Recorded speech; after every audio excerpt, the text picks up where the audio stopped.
పథకం. ఈ కథను రచించిన వారు వలివేటి నాగచంద్రావతి గారు. ఈ కథ ఈనాడు దినపత్రిక ఆదివారం సంచికలో 2016 ఏప్రిల్లో ప్రచురితమైంది.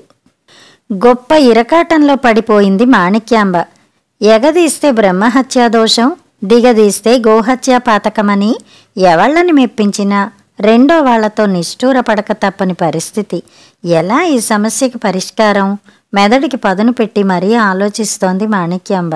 అదిగో ఆ కౌలు రైతు అనువుగాని వేళలో వచ్చి నాకీ తలనొప్పి తెచ్చిపెట్టాడు విసుక్కుంటోంది లోపల.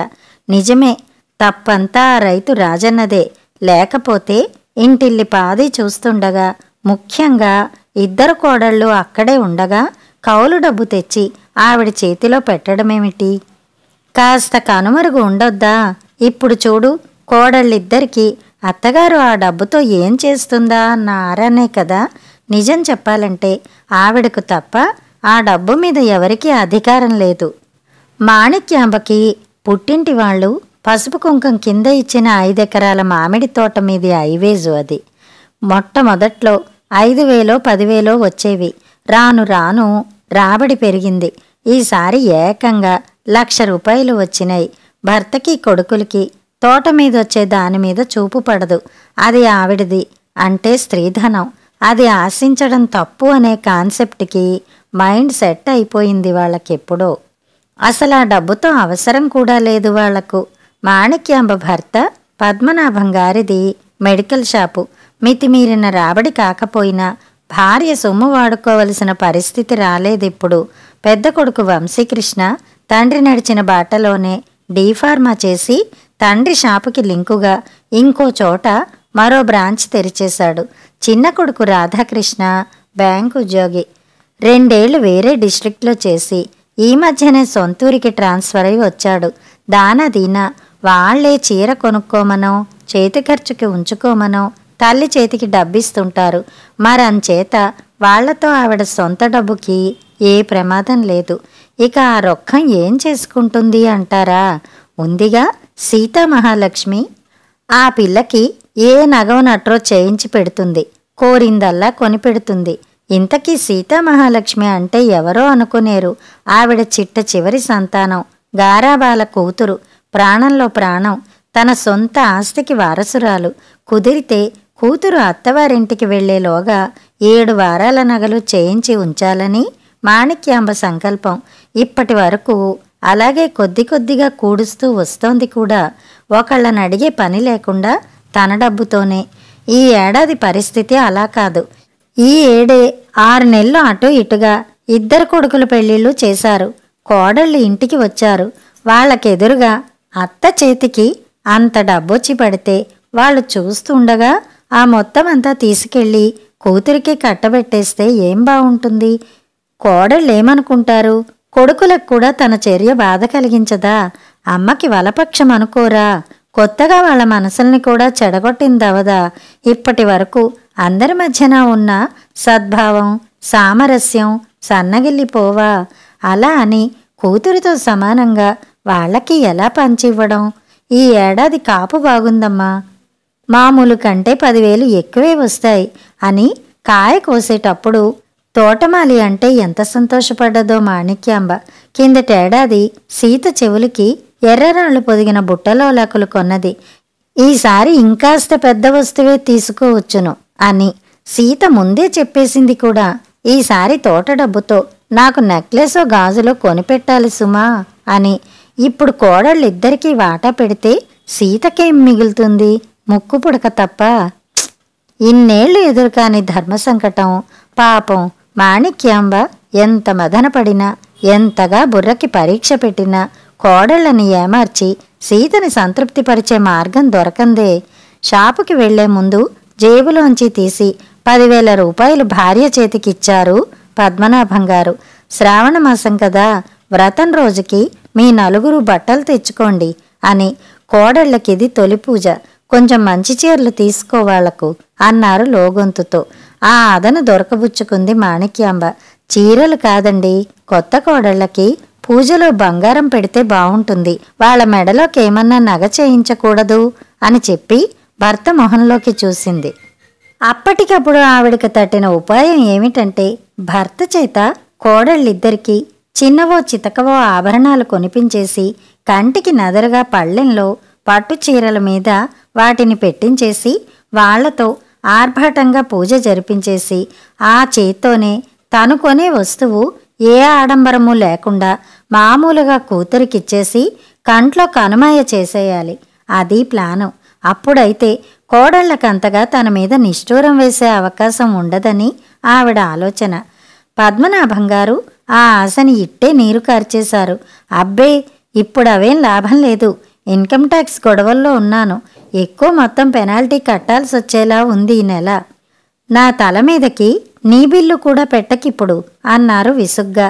అంతలోనే చల్లబడిపోయి గ్రాము బంగారంలో వచ్చేలా రూపు అనో ఏదో అంటావుగా, తేలికలా అవి తెచ్చేసి కార్యం జరిపించే ఈసారికి అనేశారు. సమస్య బేతాళ శవంలా మళ్లీ చెట్టెక్కి వెక్కిరించింది. చివరగా ఓ ప్రయత్నం. ఆ రాత్రి పద్మనాభం గారు బిల్లు పుస్తకాలు ముందేసుకుని పని చేసుకుంటుంటే పక్కన కూర్చుని తన గోడు వెళ్లబోసుకుంది మాణిక్యాంబ. దాచుకోకుండా మనసు విప్పింది. ఏం చెయ్యమంటారండి అని అడిగింది చివరికి. ఆయన సలహా మీద నమ్మకం లేకపోయినా మరో దారి లేక, ఆయనో ధర్మరాజు. తప్పుమణి, నువ్వు చేయాలనుకునేది చాలా తప్పు. ఏ ఇంట్లోనో పుట్టి ఎల్లకాలం మనతో పాటు ఉండిపోవాలనొచ్చినా కోడళ్ళు మనకి సొంత పిల్లలతో సమానమే. నన్నడిగితే ఇంకా ఎక్కువే. నువ్వలా పక్షపాత బుద్ధితో ఆలోచించడం నాకేమీ బాగోలా. నువ్వే మళ్ళొకసారి నిదానంగా ఆలోచించు అంటూ న్యాయశాస్త్రం విప్పారు. బుద్ధి తక్కువై అని అడిగాను అనుకుంది మాణిక్యాంబ. ఈయనేదో తనకు వత్తాసుగా ఏదన్నా యుక్తిగా గట్టెక్కే విధానం చెబుతారనుకుంటే గత్యంతరమేముంది? ఇష్టమున్నా లేకపోయినా ఆయన చెప్పినట్టే చేయాలిక. ఓడిపోయినట్టు నీరసంగా నిట్టూర్చింది మాణిక్యాంబ. కళ్యాణ్ జ్యువెలరీ శ్రావణలక్ష్మికి స్వర్ణంతో స్వాగతం చెప్పాలనుకునే వాళ్లతో కిటకిటలాడుతోంది. అంతమంది జనంలోంచి విజయవంతంగా పని ముగించుకుని ఇద్దరు కోడళ్లతో యువతలకొచ్చింది మాణిక్యాంబ. కోడళ్ళు సంపూర్ణ సంయుక్తల మొహాలు సంతోషంతో కళకళ్లాడుతున్నాయి. అత్తగారు వాళ్లకు ముత్యాల లాకెట్ ఉన్న హారాలు కొన్నది. అంతకు ముందే చందనాలో వాళ్లు కోరుకున్న రంగుల్లో డిజైనర్ చీరలు తీసుకుంది. ఆ చీరల మీదకి బ్లౌజులు కూడా. చిన్నపిల్లలు మీరు, చక్కగా జాకెట్లు మోడల్గా కుట్టించుకోండి, బావుంటుంది అని చెప్పి పేరున్న టైలరింగ్ షాప్ దగ్గరికి తీసుకువెళ్ళింది. ఓపిగ్గా వెతికి వెతికి మ్యాచింగ్ గాజులు బిందీలు కొంది. వచ్చేసేటప్పుడు ఐస్ క్రీం ఇప్పించింది. అత్తగారి హృదయ వైశాల్యానికి ఉక్కిరి వికిరి అయిపోయారు కోడళ్ళు. ఎందుకిప్పుడింత ఖర్చు అని వాళ్ళిద్దరూ వారించినా మొహమాట పడినా కూడా ఆవిడ వినిపించుకోలేదు. మీరు మా ఇంట్లో కాలు మోపాక తోట మీద నాకొచ్చిన ఆదాయం ఇది. దీంతో మా ఇంటి మహాలక్ష్ములకి పర్సనల్గా ప్రెజెంటేషన్ ఇస్తున్నాను. మీరు తృప్తి పడితే నాకెంతో సంతోషంగా ఉంటుంది. మాట్లాడకండి మరి. ఆధునిక అత్తగారిలా హుందాగా అంది మాణిక్యాంబ. ఎంత మంచిదో మా అత్తగారు. తనకని పైసా ఉంచుకోకుండా మా కోసం ఖర్చు పెట్టేసింది. ఆ క్షణంలోనే అత్తగారికి ఫిదా అయిపోయారు కోడళ్ళిద్దరూ. కొద్దో గొప్పో ఉన్న కుటుంబం నుంచి వచ్చిన ఆడపిల్లలే వాళ్ళు. కానీ పుట్టింట్లో పొందిన వైభోగం కంటే అత్తింట్లో దొరికిన ఆదరణే కదా అమ్మాయికి గొప్ప పురస్కారం. అత్తగారు పాతతరం గయ్యాళి. సూర్యకాంతంలా ఆరళ్లు పెట్టే తరహా కాదని కాపురానికొచ్చిన కొత్తల్లోనే అర్థమైపోయింది వాళ్లకు. తమతో సాయిలా పాయిలాగా ఉంటుంది. పని చెప్పినా పెత్తనం చెలాయిస్తున్నట్టుగా కాకుండా సాయపడమని అడుగుతున్నట్టుగా చెబుతుంది. అంచేత అత్తగారంటే ముందే ఓ మంచి అభిప్రాయం ఉంది వాళ్ళకి. ఈ రోజైతే ఆ సుహృద్భావం పరాకాష్ఠకు చేరిందనుకోవాల్సిందే. అత్తగారి ఔదార్యం రవ్వంత శృతి మించిపోయిందనిపించింది ఎప్పుడంటే ఇంటికి రాగానే సీతామహాలక్ష్మి ఎదురొచ్చి ఏం తెచ్చారు అంటూ ఆరాటంగా బ్యాగులన్నీ వెతికేసి నాకేం తేలేదా అని బిక్కమొహం పెట్టిందే. అప్పుడు అనిపించింది. తెల్లబోయారు వాళ్ళు. అదేమిటి, ముద్దుల ఆడబిడ్డను ఎలా మర్చిపోయాం? తాము సరే, అత్తగారో? మాణిక్యాంబ మాత్రం పట్టించుకున్నట్టే లేదు. నీకెందుకే, మొన్ననే కదా కాలేజీలో జాయిన్ అయ్యేటప్పుడు 10 డ్రెస్సుల దాకా కుట్టించాను. వాటిల్లో కొత్త 1-2 మిగిలే ఉన్నాయి. అవేసుకుందువుగానిలే అంది నిర్లక్ష్యంగా తేల్చేస్తూ. అది కాదు, నువ్వేమని మాటిచ్చావు?